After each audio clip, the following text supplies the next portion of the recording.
यहाँ पर आपको खबर दें कि सुप्रीम कोर्ट में बानी पीटीआई के तोशाखाना नाअहली के खिलाफ अपील पर नंबर अलॉट कर दिया है। पीटीआई की जानिब से लेवल प्लेइंग फील्ड न मिलने से मुतालिक दरखास्त पर समाअत के दौरान वकील शहबाज खोसा ने बताया कि सुप्रीम कोर्ट की मदद के अंदर मेरे स्टाफ से फाइल छीन ली गई और धमकियां भी दी गई। आपको अपडेट कर रहे हैं इस हवाले से कि सुप्रीम कोर्ट में बानी पीटीआई की तोशाखाना नाअहली के खिलाफ अपील को नंबर अलॉट कर दिया है। बात करते हैं हसीब भट्टी हमारे साथ मौजूद है। हसीब भट्टी, आगाह कीजिएगा।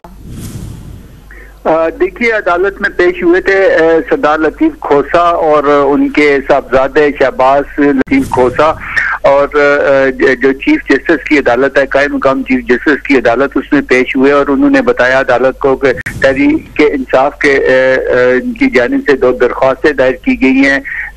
बानी पीटीआई के खिलाफ फैसले की मौत की इस्तदा की गई है, एक में तोशाखाना केस में, जबकि दूसरी लेवल प्लेइंग फील्ड के मामले में भी तौहीन अदालत की दरख्वास्त कर रखी है, जिस पर चीफ जस्टिस ने कहा कि दोनों दरख्वास्तों के बारे में ऑफिस से मालूमात हासिल कर ले हैं।